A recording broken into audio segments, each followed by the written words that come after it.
Mm-hmm. In the beginning, we felt it's a great time. But you made a bridge after walking my mind. It was a tragedy. You was about it. It was a tragedy. But you said it was worth it. Oh, yeah, I know.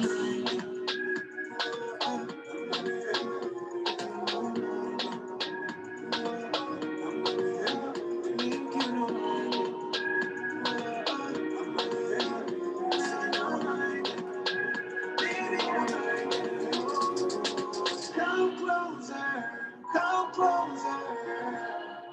You know why, you know why. Oh, I've been waiting. I hope you hear me. My arms are open wide. Please embrace me, please embrace me. I'm in position for you. My love is always in motion for you. I live my life down for you. I'll be the one you can always run to. Cause every time, when you call, I'm on the line, yeah, yeah. Cause I'll be a defender when you call out with an answer, my child. In the beginning, we felt super times. But you made a bridge after walking on my mind. It was a tragedy, but you was about it. It was a tragedy, but you said it was worth it. Oh, yeah, I know.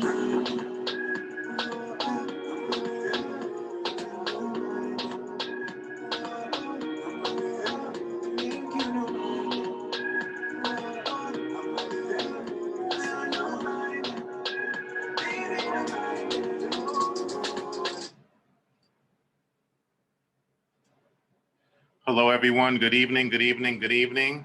This is Noel Figueroa, and I welcome you all to episode 12 of the Poets with Purpose Sessions. That's the PWP Sessions podcast. I have an awesome episode taking place this evening. I have the opportunity to interview another awesome poet in their own right by the name of Dwayne Gray. Now, before we get into the interview, I'm just going to share my screen to display my PowerPoint to continue with the introduction before we get the interview started. Thank you all for tuning in.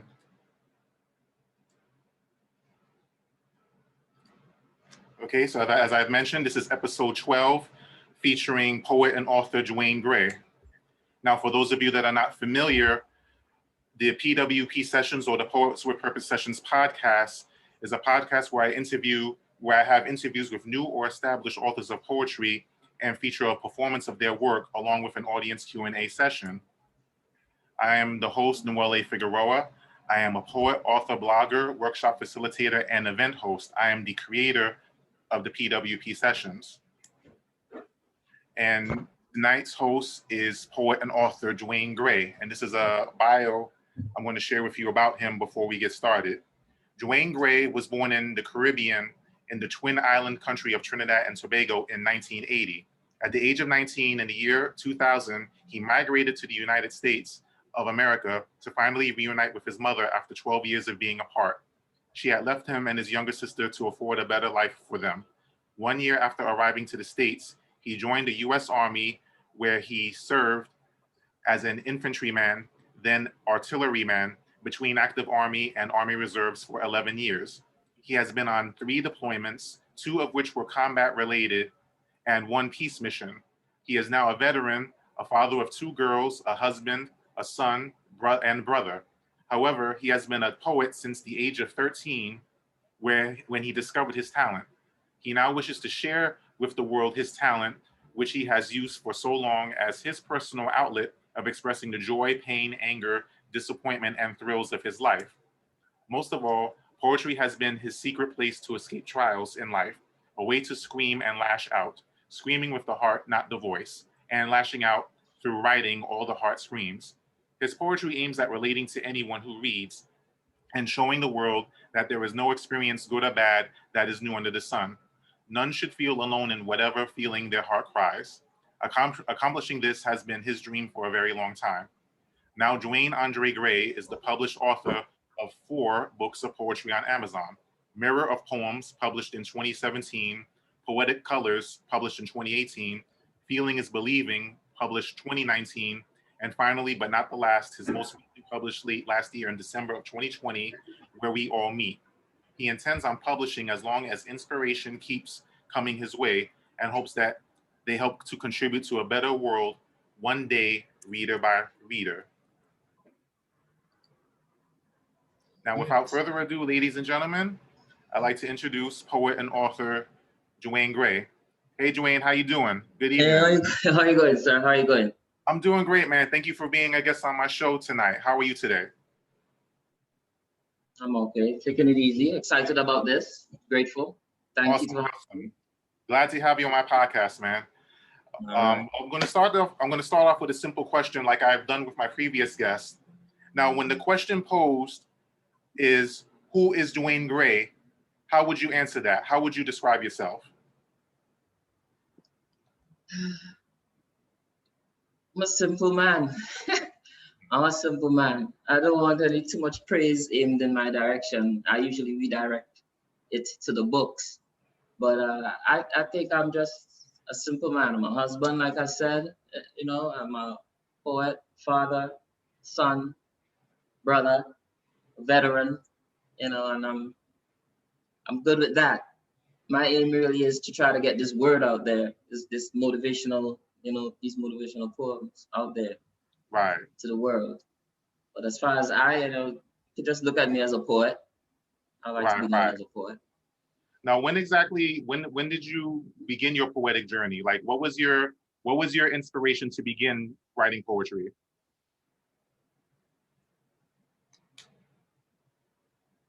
There's actually a story behind it, man. A little story. I'm gonna try to summarize it real quick. All right. Sure. So I was at the age of 13. I began high school. The schooling system is a little different here, and I went to Trinidad school in Trinidad and Tobago. So I started high school at 13, and I went into what we call first form. And there was an older chick about to graduate high school, that I was sweet on, you know what I'm saying? Mm-hmm. And I used to follow her around and try to catch her eyes, you know, catch her attention. Right. You know, I knew I never stood a chance because of the age gap there. You know, it would just be ridiculous. But, right, you know, I just tried to catch her attention every time. And she would entertain me, wave at me, pinch my cheeks every now and then, stuff like that. Right. You know? So, but one day, unexpectedly, she walked up to me and asked me to write something expressing to her how I feel about her. She wanted to know, what is it going through my mind? What is it that I feel towards her? And that was my first introduction, you know, my first urge to even write a poem. So I thought to myself, you know, I'm not going to write a letter to her. Let me write a poem, you know? And that's when I wrote my very first poem. And I always thought that I did that because of how I felt about her. Mm-hmm. I did that well, you know? But I showed it to her, and she wrinkled it up, threw it on the ground, and said that I copied someone's work and gave it to her. Right. She said, how dare you copy someone's work? You couldn't write this. And she wrapped it up, threw it on the ground. And that was my first experience with poetry. Wow. But I knew I had something because I knew I wrote it. I knew to myself that I wrote it. So right, I started experimenting from then on, and people told me that it was good work. So I continued. You know? Do you have an idea why she reacted that way? Like, why would she think that you weren't capable of writing that?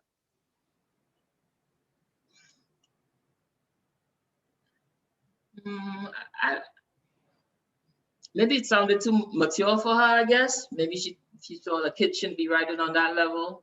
Right. You know, what do you know about love? What do you know about, you know what I mean?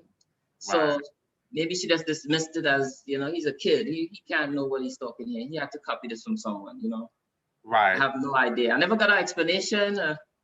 I was just hurt, man. I never tried after that. I just stuck to the poems. Right. So would you say you took that incident as motivation to keep writing because you felt you had something to prove to yourself that you were capable of doing it? Exactly, exactly. And I thank her, although she reacted that way. Wherever she is, I would have liked the opportunity to thank her for drawing me that way, because without her asking me that, I don't know how else I would have discovered this talent, you know. Right. Now, what So were the first subjects when that's you what first we started do. writing? What subjects were you covering?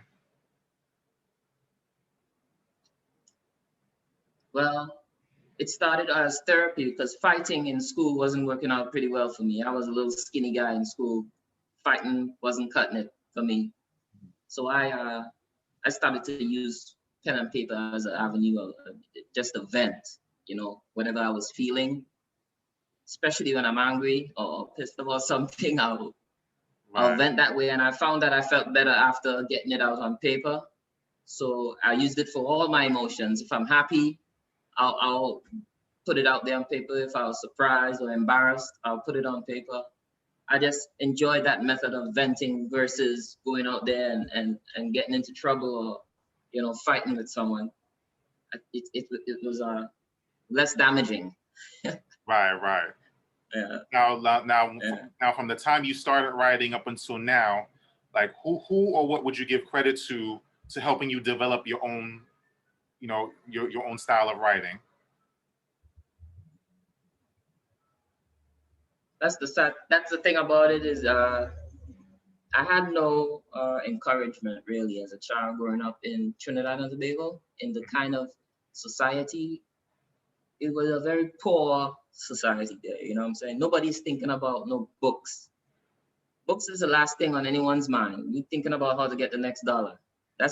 You wake up every day and you go to sleep thinking about tomorrow where you're gonna get the next dollar. So that's the mentality they carry there because of the level of poverty that was at the time where I was there growing up. So Right. nobody really wanted to hear about poetry or was even looking in that direction. So all the motivation really, I think, came from God's inspiration and from me just trying pushing myself, pushing myself. But it didn't. I never had any dreams of writing a book or doing anything spectacular. I just I fell in love with writing, man. For some reason, just getting it off my chest and getting it out there felt good. So I just continued, you know. But I wouldn't give credit to anyone. I actually held on my own, honestly speaking. Yeah. Right. Right.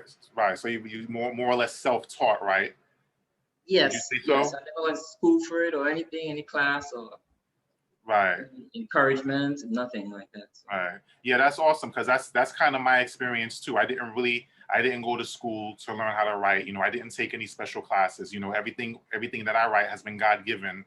right. Me developing my own, style of writing and subject matter. I've been pretty much on my own. Similar to you. I didn't have any, poetry mentors per se. I'm in the same Right. vein, self-taught.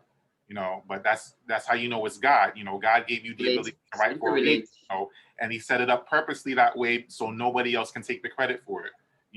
Because that's how awesome He is. Yeah. Now you got a total of four Yes, amen. books out. I had the opportunity and pleasure of purchasing two of them. Um, Mirror Poems Reflections is one of them, All right. Oh, and of shit. Make it course fun. Feeling is Believing is the other. If y'all could see that, awesome poetry, awesome poetry. Now, would you say these books were self-published? Did you publish these on your own? Every one of them, sir. Awesome. How would you describe your experience self-publishing? What is that experience been like for you? Every turn has been an experience. And there's a story behind everything, man. It's just the way how it came up to be. But my mother had bought a home in Georgia, and I went down there to spend some time with her because she was alone in that house and she wanted some company, you know. Right. So I went down there with my family. We spent some time with her down there. And while there, I was writing another poem. I was working on that first book actually. No, I was writing a poem from that first book. And uh, one of my mother's friends came out of prison, you know, and he visited us and he spotted me writing. And he came and asked me what I was doing and whatnot. I started to get curious about what I'm doing in the corner there. Right. So I told him, man, I write poetry, man. This is, this is what I do. You know, every now and then I'll sit and write a poem whenever it comes to me. And he's like, oh, that's great, man. So you're gonna publish, right? And I was published. I look like I have book money, man. I was like, Right. look at me. I don't have no book money. I got to pay editor and all that. Yeah. I can't afford that. I'm just writing to write, man. This is just my thing, Right.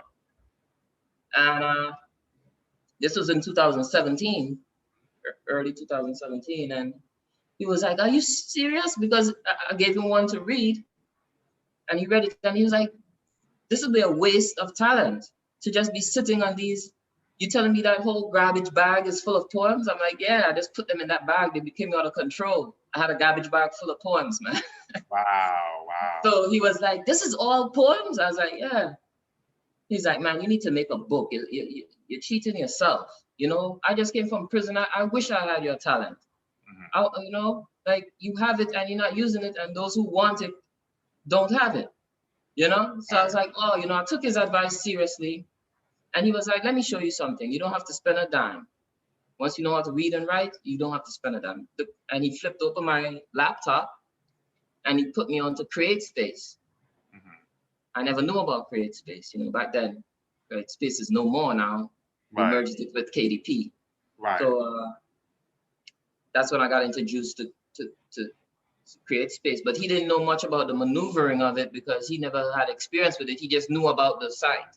Right. So he introduced me to it, and I had to figure it out myself. And it took about a month for me to really get versed with it, where is where. Right. And then I decided to, upload my book and give it a shot. See, so I designed the cover myself. Like the first one you had there, I designed the cover myself. I took this picture in Trinidad and Tobago when I went home on vacation. Right. So I decided to use it. And the reason I put myself in front, it serves as an introduction to me since it's my first book. Right. Nobody knows who I am, how I look or anything. So I figure a picture will be, appropriate in that case. Right. And that's my first. That's how I got introduced to actually publishing independently. Right. Yeah. That's what's up, man. That's a cool cover, and it's an awesome first book. Like, what was the reception to it when you first how did you feel when you got that book in your hand, when it was finally finished? You got that shipment, you opened up the box. What was that feeling like for you? Oh my goodness.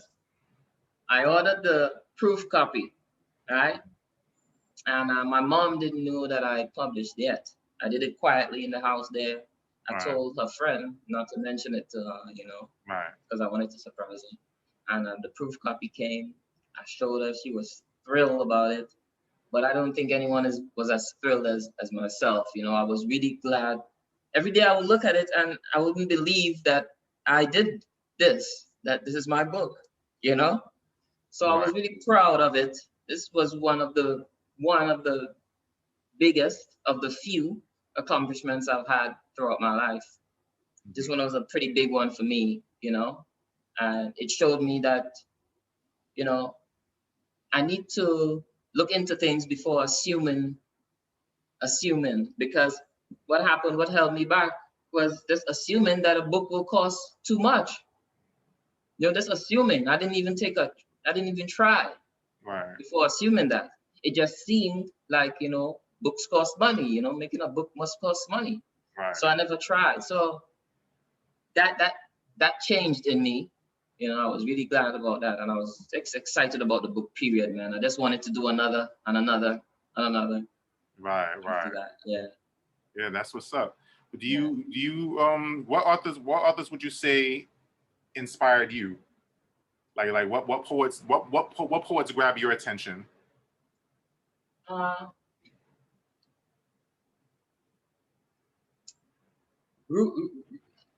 Recently,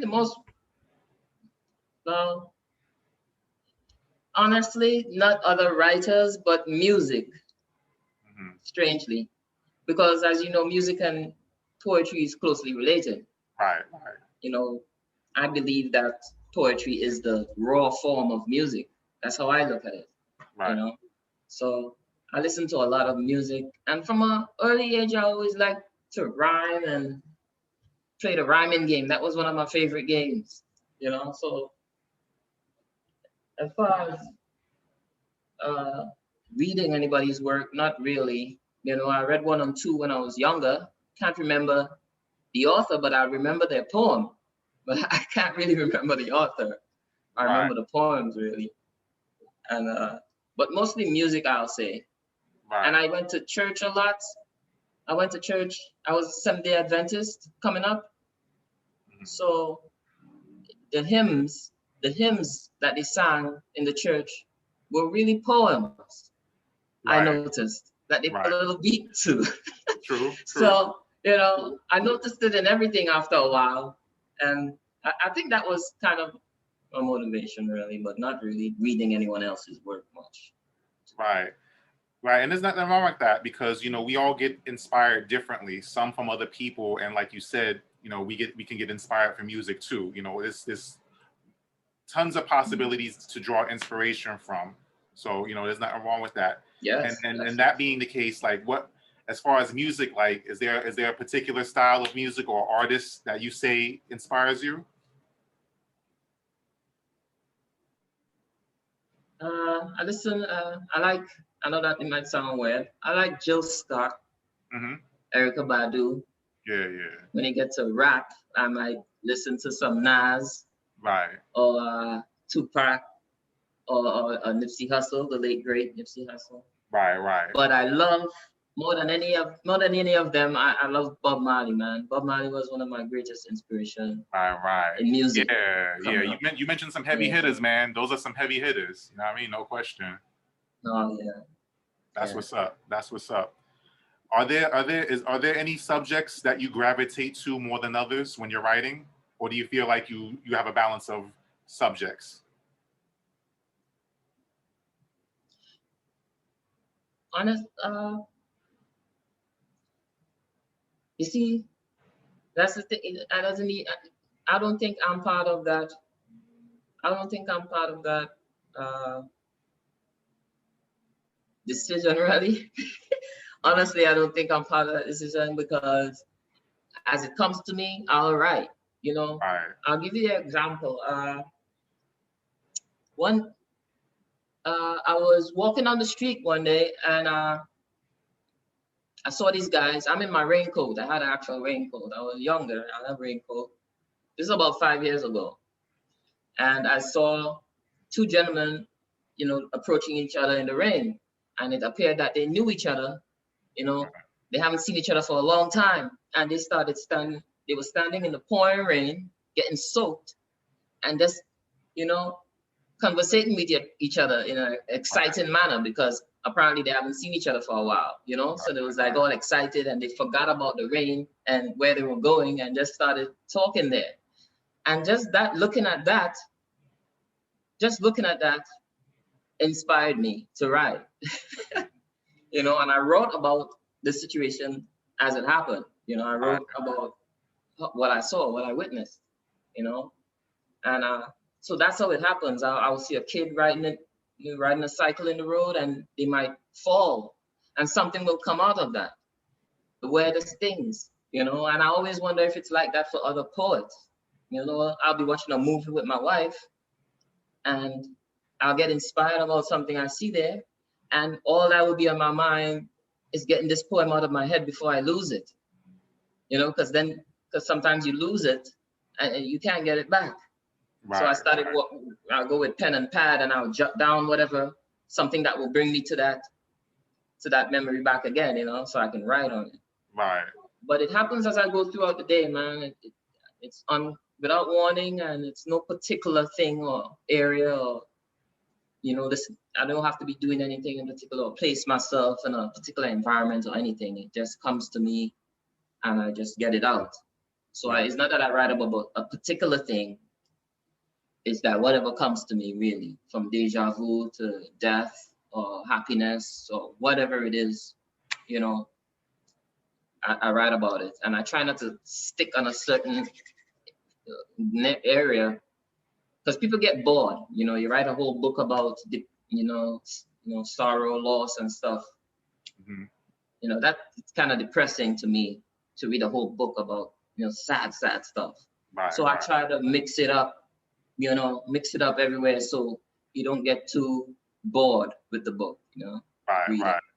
Yeah. Yeah, I agree. I'm the same way. I try to write about different things to have like a balanced perspective. That way anybody can pull from what I write, you know, Right. regardless of what I'm talking about. You know, it's not necessarily focusing on one Right. thing.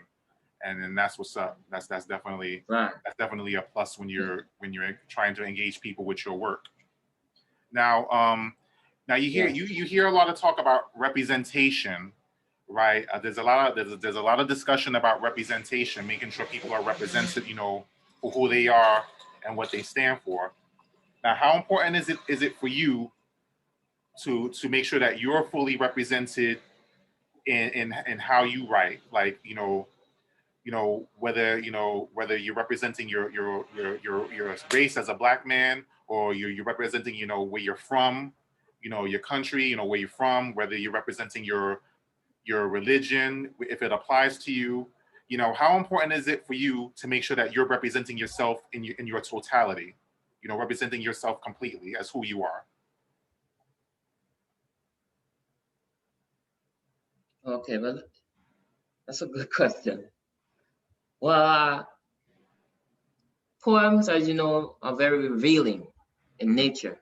Right, That's if you're writing true from the heart, right, especially if you're writing about your experience and right, you're not just, you know, writing to rhyme, you know. So I have to be very careful about the way I portray myself to people because this is self-revealing, you know. So as far as the importance, it's very important to me. And the things that I represent, as far as in my poetry, I always point towards God. I think that's the number one thing I want to point people to, because I told God when I did discover this that I will give him praise through this talent. right, So, right, you know, I was really happy to finally discover it because I was praying, what is my talent for a while? And it's when I gave up, actually, that incident happened where I discovered it. I actually gave up praying for it because everyone around me as a child could do something right, except me. right, And I was like, man, maybe I can't do anything. I just gave up on even praying about it, right, you know. So I think pointing people to God is one of the most important things I want to accomplish in my books, right, and showing people that they're not alone. You know, they're not alone. There's nothing new under the sun. It's just the first time you've heard of it, right, but there's nothing new under the sun. You know, and you know, I remember one time I was down, and I think you you gave me some motivational words to keep me going on Facebook there.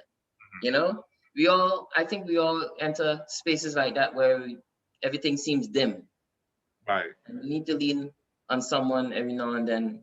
That's why I disagree with celebrities and stars that say they made it on their own. I don't mhm, understand. I don't understand that statement because there's nowhere you can make it on your own. That means you could have been alone on the planet and made it. That's what that means. That's what she's saying, right. you know? So it's not, I don't agree with that statement at all. So, you know, that's the gist of it, really. Right. Yeah, because you put in the work. You can put in the work by yourself, but in terms of you getting, you know, to that particular place, you know, nobody makes it to the top. Right.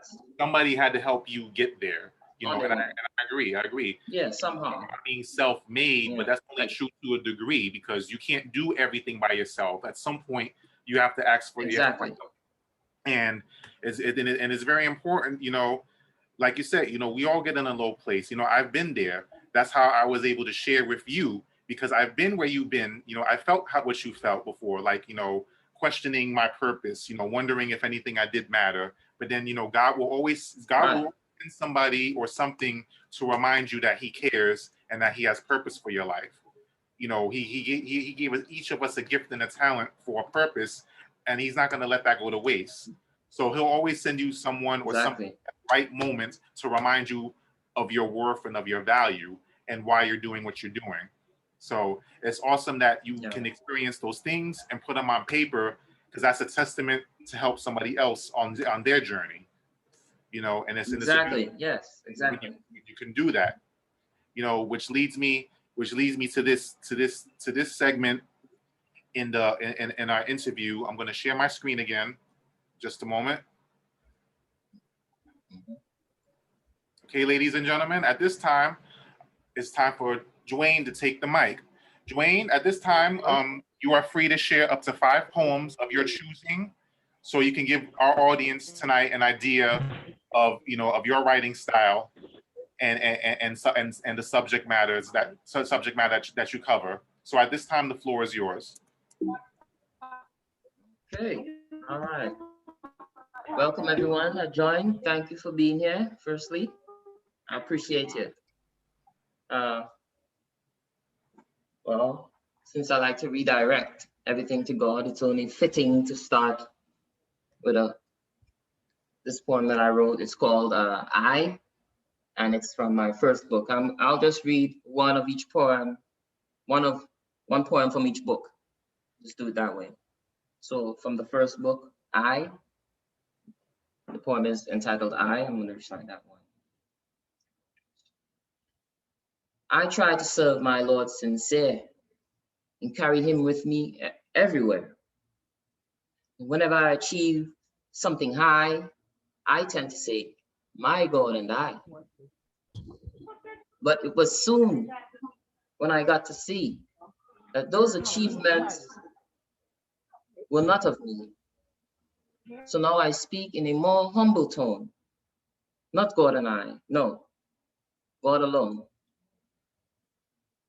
That's the first one. It's one of the shortest poems from my first book. And, here we go.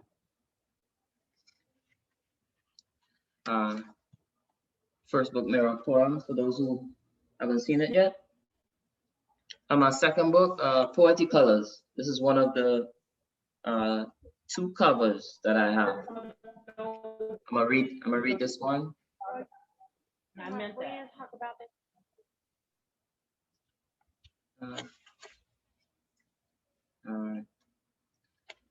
Let's call it.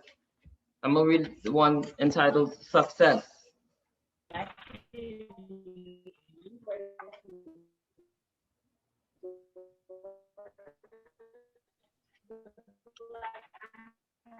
Success. What is it? Its meaning chased. Hey Noel. Hey Noel, you there, man? Hey, sorry about that. I'm here. Can you hear me Yeah. all right? Yeah. You good. Okay. Success. Success. What is it? Its meaning chased by all and everyone. What is it? What is the end? What is this end we hope for and work towards?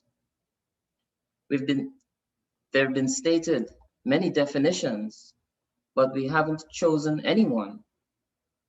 Some believe it's winning an Oscar. Some think it's to accomplish perfect health. Some believe it's being able to bear a child. Some think it's attaining financial freedom or wealth. I believe success has a personal definition. We all have aims in life that may change, lessen, or increase as we grow. Success seems to be derived from one's strongest, deepest desires, and not necessarily speaking of lust towards a man or a woman. No. Fulfilling one's deepest desires, whatever it is, and it may be one for some and for others, many. Some work towards one accomplishment all their lives. Some strive towards fulfilling many simultaneously. Success is what drives one to take a certain course that leads to an inevitable end, dreamt of or hoped for. Some share a common dream, so their definitions are alike. Some's dreamed Some dreams are just profitable to self. Those of others are worth more. However, what's funny, but not at the time experienced, is that the thing that strengthens you enough to attain success is failure, the very thing opposite, to which you must demonstrate resilience. And that's one entitled Success in my second book, published 2018, Poetic Colors. Got my fourth book here, the smallest of the four. I guess I was in a rush to publish this one. I'm excited about it. Feeling is believing. I'm gonna read one from here. Just do it. This one is entitled Just Do It. That thing you've been delaying, ever so often postponing for a better time or a random reason, just do the thing. Postpone no more. That place you wish to go or vacation you always wanted to take, you must make haste to do or take before it turns out you're way too late. Time respects no man, no woman, no child, no circumstance. It flies by quickly, and at our demise does not stop to be concerned, much less lend a hand.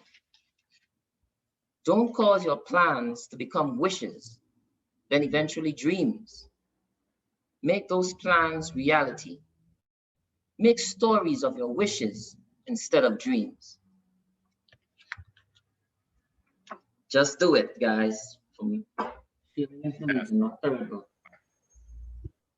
You see the motivation showing out there, what I'm talking about. It's just strictly motivation, positive stuff. You know, that's why I try to stay on that course. Okay. So I'm looking at the fourth book now. I'm about to read one from here. Fourth book, Where We All Meet.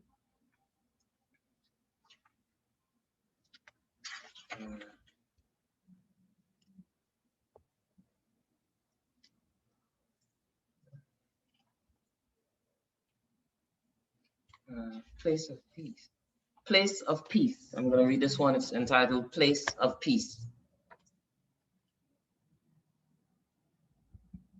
There are so many things going wrong in this world of ours. So many things that need to be done and words left unsaid. Seems the only ones at true peace among us are the dead. We must visit often that place within us where everything makes sense.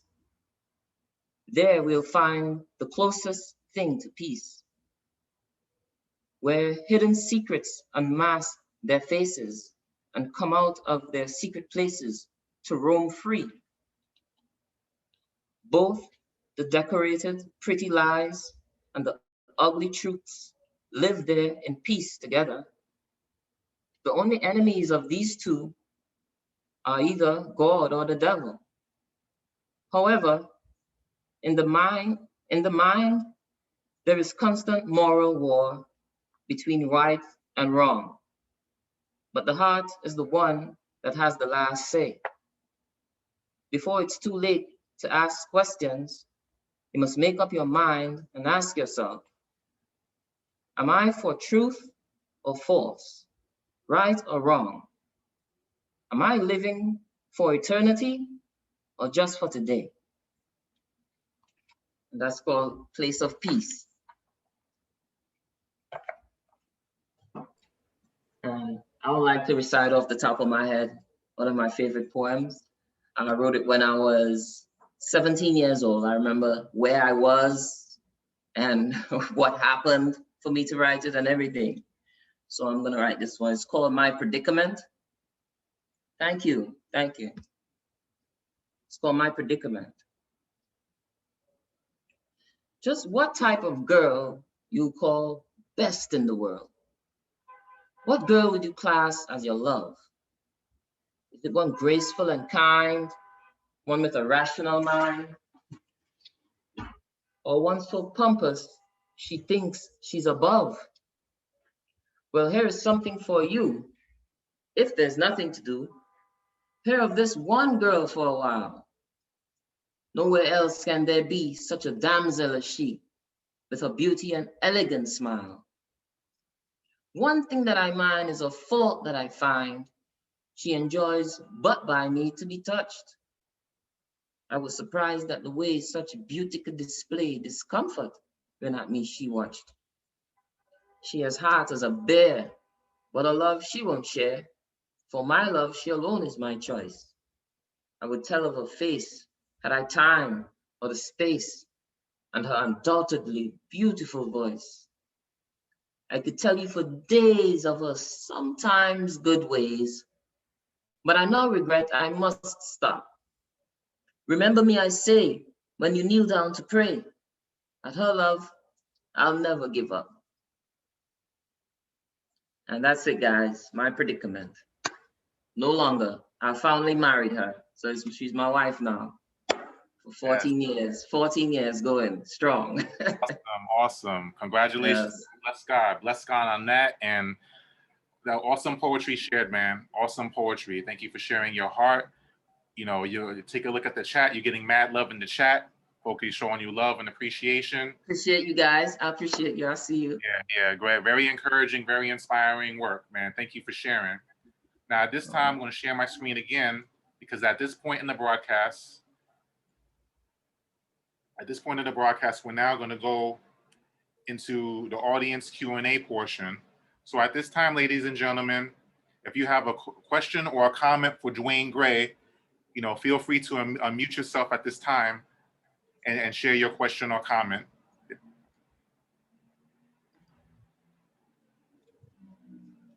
All yours, guys. All yours.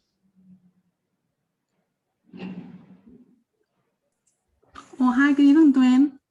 Hey, Ezzy, that's it. Hi, honey. Hi. I just wanted to find out if you're ever going to branch off into a novel, or if you're just going to stay focused on on poems. I've thought of it. I've thought of it, but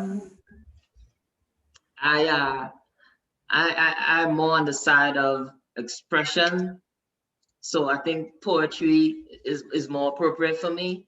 But I've thought about it, and when I was young, I used to write a lot of short stories, because in the school that I attended, they encouraged that. So I see the potential of being able to do that, because I have that with me.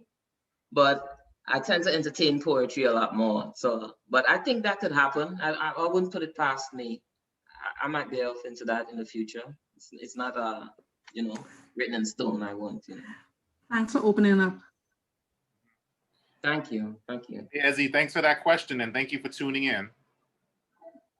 Anyone else in our audience tonight that has a question or a comment for Dwayne? Hi, Dwayne. I just wanted to say that I really enjoyed your poetry. I found it very encouraging and inspiring. I want to know, I can see that you clearly have a relationship with God. But yes. I wanted to know what inspires you and allows you to stay positive, because I found all of your poetry to be very positive. Oh, yes. Honestly, that's a full-time job. That is a full-time job, because, we're surrounded by negativity from the moment you leave your doorstep. And there's a lot of things to be depressed about out here, pissed off about. You walk around with a bad attitude if you pay too much attention to them every day. So you asking where I draw, how I manage to keep that positivity going. I pray a lot. I pray a lot, I pray a lot, man. And my kids are my greatest motivation. I tell myself I can't give up because I have my kids. You have to have something that could remind you why you're doing this. Because I was writing for a while, and then once I started writing books, I realized that my attention started to veer more on the income that I can get from the books, all right, from the sales, from get money. My attention started going in that direction. And when it started going in that direction, things started going wrong. Like everything started going wrong, even to the point where I wasn't even being inspired anymore. I would sit for months and nothing, you know, because I was focusing too much, I think, on the wrong thing. So every now and then we need to remind ourselves why we're doing what we're doing. I think the reason we're doing anything that we're doing out here should be motivation enough to keep you going. Why are you doing this? You know, keep that with you. And I don't think you could veer off, you know. You're dealing with a bunch of people at work with bad attitudes, for example, and you want to quit, but you have to remember why you're doing this. Without this, I can't pay the bills. I can't feed my family. People are depending on me. Whatever is the case, you know, you got to remind yourself why you're doing what you're doing. And if the reason is not enough to keep you there or keep you going, I don't think it's worth it. You know? So that's what I do. I ask myself every moment why I'm doing this. Thank you so much for your response, and God bless you. Thank you there. Thanks for tuning in too. I appreciate your support. Yeah, that was a great question. Thank you, Katsusia, for that question, and thank you for tuning into the podcast tonight. That was awesome. And you're right. We have to examine our motivation as to why we do what we do, because that determines the quality of our work. If our motivations are superficial, then our work is going to be superficial. You know, exactly. If we have quality reasons of substance as to why we write, then that'll show in our writing, and that will have a greater impact with who we reach with our writing. So that's a very valid point that you shared. You know, thank you for sharing that point, because that's an important thing to remember as writers and authors, you know, not just of poetry, but in writing in general. You know, we have to have a sincere reason for doing what we're doing. And once we get that reason in position, everything else will fall into place. Right. So thank you for bringing up that very important point. Yes. Thanks for asking me that question. Awesome. Anyone else in our audience this evening that would like to ask Dwayne a question or share a comment? Yes, Noel. This is Ezzy again. I just want to find out, how does he troubleshoot or deal with writer's block? That's a good question. That's a good question. Any writer will know that is an inevitable thing you're gonna encounter. That's a sure thing. Absolutely. And that's a sure thing, man. It happens very often, as a matter of fact, especially when you're trying to force the poem out. You're trying to force it out of your head. You just crash every time. You have to let it come when it comes. And how I deal with it, the last time it happened recently, as a matter of fact. And how I dealt with it, I actually end up writing about it. I was like, what is this that's happening? You know, I actually end up writing about roadblock itself. Wow. I wrote about 2 poems about roadblocks, because I decided I'll not let this roadblock defeat me. Right. So I decided to stare him in his face and write about what he's doing. Good job, Dwayne. That's how you do it. That's how you do it. That's what's up. I love it. I love it. You chose not to be defeated, and it works in your favor. That's what's up. Now, if that's not inspiration, I don't know what it is. Yes. That's what's up. That's what's up. Turn the enemy into a friend. You know? Exactly. Another great question, Ezzy. Thank you for that question. Much appreciated. All right. Before we draw to a close. Thank you for that question, Ezzy. Before we draw to a close, I have a question. Overall, your voice is going in and out, Figueroa. I don't know if it's my service or yours. Oh. Yeah, there might be a pause in the connection. Can you hear me now? All right. That's a normal thing. Can you hear me all right? Yeah, you're fine. Okay, awesome. Just another question before we close out this podcast.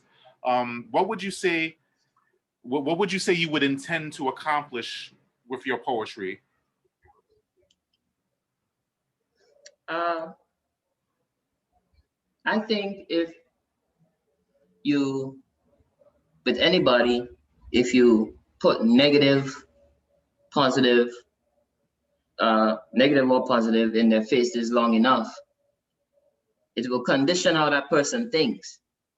And that is what happened in our society today. There's so much negative floating around, and that's all you see mostly, that it's reflecting in people's personalities, and they don't even realize that they're reflecting their environments. We're all like bubbles floating around, and we just reflect the light that is around us, or the darkness. And we're just reflecting that, I see. And I think the more of this positivity that I can get out there, it will influence, in some measure, the thinking of people out there, that encounter them. And the reason I write every single poem, I make sure it's positive, that I put out there, because I never know which one they're gonna see. They might only see one poem of me their whole lives. And I want to make sure that it is positive. People may not remember you or how you look. They might not even remember your name.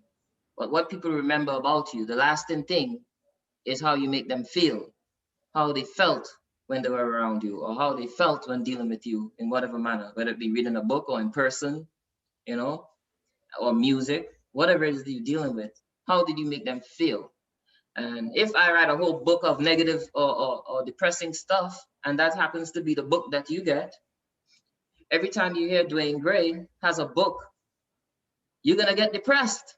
You're gonna expect sorrow. You're gonna expect something down. That, not to knock anyone that writes that stuff, because people need to see that someone relates to them in their pain. Right. It's just that I wouldn't write a whole book of that stuff. I would mix it up, but I would try to make sure it's positive, so that whoever reads it, hopefully they'll take something from it and can reflect that positivity in the world around them. Right. Absolutely. Ezzy, did you have another question for Dwayne? Yes, thanks, Noel. I just want to find out from you, Dwayne. Mm-hmm. How do you feel about incorporating your mother tongue in your work? Or do you ever incorporate your dialect from Tobago, from the Caribbean, in your work? So you're talking about writing with an accent? Yes, the Caribbean, that Caribbean drive, that thing. Right. That's how I would just talk from back home. Have you ever done that, or would you incorporate it? I thought about that. I actually thought about writing a whole book like that. But I remember when I first came to this country and I was talking to people, a common question I would hear is, what? What? What you say? So I realized if I write like that, many people will be asking that question. Yes. And I don't want there to be a question when they read I want them to be totally clear on what they're reading. I feel you. So that's the only thing, but it's very encouraging. It's very I'm really tempted, but it's because of that reason. I want people to be able to more than relate, is to be able to understand what they're reading, Yes. I feel you. Thank you. But I get what you're saying, though. I get. Yes. Yeah. I think it can be done. I mean, I don't know personally. I don't know if I might be considered too much work. But what you can do is, like take your poetry, like each poem, you can have the poem in, regular English, and then you can do another version of it in your native tongue, like as right next to it. Right. Have it side by side, so that way there's no confusion when anybody's reading it. They can see the regular, and then the people back home will understand. Because we know where you're from, people will understand. I'll be like, oh, okay, you'll be able to make that connection with people from your homeland, and everyone else will understand what you're saying without being confused. So that's something to consider for sure. Yeah, that's. It is a possibility. I might take that a little. It is a possibility. Surprised the next book is like that, man. Yeah, because think about it, when books are translated in other languages, you'll see the English, and then you'll see like whether it's Chinese, Arabic, Japanese, Hindu, there's tons of translation, Wow. so that is a possibility, it has See, been this is done. why this is why this is important, man. Exactly. You see what I'm saying? Exactly. So don't rule out the possibility. You do have that option because it's been done before. If you look back at the other poets past, like specifically, Right. other ethnicities, if you study their writing, I'm quite sure there's a handful at the minimum that have done that. So it can be done, So just Right. keep that option in mind. Yes, definitely would. Thanks for that. And thanks for that question. Yeah, thanks again, Ezzy. That was another good question. Thank you. Okay, so at this time, can you share where your books can be found, as well as where you can be found on social media? Okay, well, on YouTube, I am Poet Dwayne Gray. I have a YouTube channel, Poet Dwayne Gray. On Instagram, I'm Poet Dwayne Gray 85, Dwayne Gray 85, and on Facebook, Dwayne Gray. I tried to make it as easy as possible. Right. For people to find me. So it's just my first and last name. Right. I'm even on TikTok, man. Just put an O at the end. Dwayne Gray as one word with a 0 at the end of it. I'm on TikTok as well. So I'm on all platforms trying to get this out to the world, Right. And where can your books be purchased? And my book can be purchased in person for those that are lucky to see me, and on Amazon mostly. Amazon.com. Just search Dwayne Gray Poems, and you'll see all 4 books come up on the screen. Right. All right. Excellent. So at this time, I just want to take this moment to say thank you. I want to thank my guest, Dwayne Gray, for sharing his poetry and sharing with us his background as to why he writes and how he writes. Very inspirational poetry. Awesome poetry shared tonight. To follow Poets with Purpose and the Poets with Purpose podcast, you can go to the Facebook group Poets with Purpose. You can follow on Twitter @PoetsWPurpose and the YouTube channel Poets with Purpose. Stay tuned for the next episode featuring poet and author Sonia Stuckey. That's going to take place on Tuesday, August 17th, 2021 at 7 p.m. Eastern Standard Time. Now, for more information about this workshop or the podcast, you can call 646-372-6230 or email poetsforpurpose@gmail.com. And all my flyers and logos and things of that nature have been designed by the great team at Eclipse Graphics. You can go to their Instagram page @Eclipse Graphics New York to see samples of their work and to look them up if you're interested in getting work done for yourself. And lastly, for those of you interested in making a donation, you can do so through either PayPal, Cash App, or Zelle. And with that, ladies and gentlemen, this is a wrap on episode 12 of the PWP Sessions. Thank you very much, Dwayne Gray. Thank you very much to my audience this evening. This video will be uploaded to the YouTube channel in about an hour or so. So then you can feel free to share it to your social media platforms. Thank you so much, everyone, for your participation. Thank you, Dwayne. You all have a good night and God bless. Thank you, guys. Thank you. All right. Take care. You too. Thank you. One love. One love. Peace, man.